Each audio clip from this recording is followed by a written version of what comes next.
स्वागत आहे आपले शिकूया मराठी या चॅनलवर. सप्तरंग इयत्ता 5वीचा पाठ क्रमांक 2 गर्वाचे घर खाली याचे प्रश्न उत्तर या अभ्यास करूयामध्ये आपले स्वागत आहे. खालील प्रश्नांची उत्तरे लिहा. क्वेश्चन आहे आंब्याच्या झाडाची वैशिष्ट्ये. तर आंब्याच्या झाडाची वैशिष्ट्य, आंब्याचे झाड खूपच मोठे होते, त्याच्या फांद्याही मजबूत व सर्वत्र पसरलेल्या होत्या, त्याची मुळे खोलवर जमिनीत रुजलेली होती. ओके. बांबूचे झाड का झुकत असे? कारण बांबूचे झाड बारीक व लवचिक होते, त्यामुळे ज्या दिशेने वारा वाहत त्या दिशेला ते झुकत असे. जगात कोणाला मान असतो? उत्तर, या जगात ज्याच्याकडे हिंमत, शक्ती आहे त्यांनाच मान असतो. वादळामुळे आंब्याच्या झाडावर काय परिणाम झाला? उत्तर, वारा वेगाने वाहू लागला, त्याने वादळाचे रूप घेतले. आंब्याच्या झाडाने वादळाला थांबविण्याचा खूप प्रयत्न केला, परंतु या प्रयत्नात आंब्याच्या झाडाची जमिनीत खोलवर गेलेली मूळ तुटली व आंब्याचे झाड कोसळले. बघा, या पाठातून आपण काय शिकलो? उत्तर, या पाठातून आपण गर्वाचे घर नेहमीच खाली असते हे शिकलो.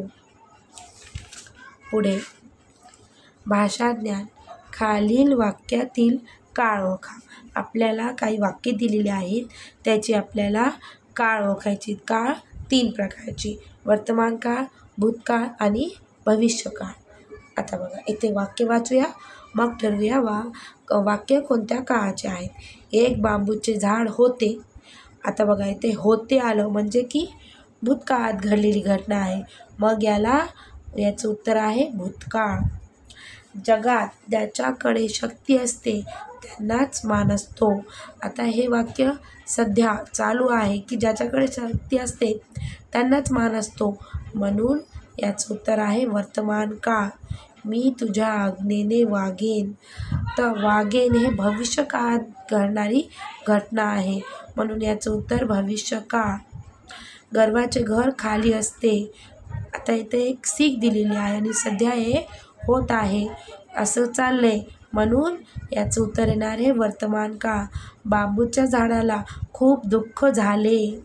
ठीक आहे, याचं उत्तर आहे भूतकाळ. खालील वाक्यातील सर्वनामे ओळखा. त्याच्या फांद्या सर्वत्र पसरलेल्या होत्या. याच्यात सर्वनाम आहे त्याच्या, म्हणून इथे लिहायचं त्याच्या. तू आज्ञाधारक आहेस. या वाक्यात सर्वनाम आहे तू, म्हणून उत्तर लिहिणार तू. वाक्य, त्याला हे माहीत नसावं. या वाक्यात सर्वनाम आहे त्याला, म्हणून इथे उत्तर लिहायचं त्याला. प्रश्न 3 आहे रिकाम्या जागी योग्य सर्वनाम लिहा. येथे आपल्याला सर्वनाम ओळखण्यास सांगितली होती आणि खालच्या प्रश्नात आपल्याला रिकाम्या जागा दिलेल्या आहेत, तिथे आपल्याला सर्वनामे लिहायची आहेत. जर झाडाने डॅश डॅश ऐकलं असतं. कोणाचं?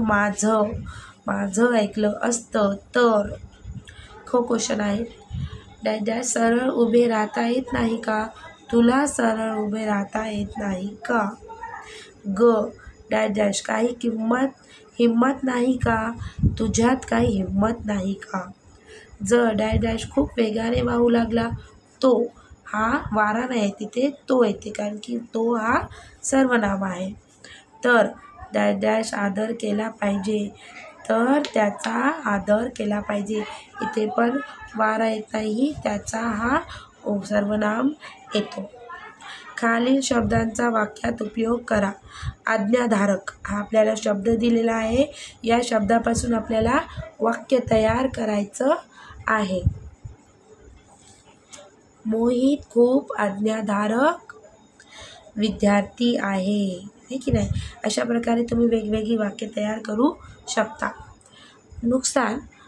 आता नुकसान या शब्दापासून आपल्याला एक वाक्य तयार करायचं आहे, जेणेकरून त्या वाक्यात नुकसान हा शब्द आला पाहिजे. अतिवृष्टीमुळे शेतकऱ्यांचे नुकसान होते. काय होते? अतिवृष्टीमुळे शेतकऱ्यांचे नुकसान होते. समांतर भूकंपामुळे मोठमोठी घरे जमिनीला समांतर होतात, हे की नाही. अशा प्रकारे तुम्ही स्वतःचे वाक्य ज्यामध्ये हे शब्द आले पाहिजे असे वाक्य तयार करू शकता. कोसळले, पुरामुळे घरे कोसळली, कारण पुराचे पाणी घरांची माती वाहून नेतात, त्यामुळे घरे कोसळतात. सर्वत्र, राणीच्या अभ्यासामुळे सर्वत्र तिचे कौतुक झाले. इथे आपल्याला पूर्ण प्रश्न उत्तर संपलेली आहेत. यामध्ये पुढचं आहे की जर आंब्याच्या झाडाने बांबूच्या झाडाचे ऐकले असते तर काय झाले असते, यावर चर्चा करून 4 ते 6 ओळीत लिहा. हे तुम्ही मला कॉमेंट्समध्ये याचं उत्तर लिहून पाठवा. ठीक आहे.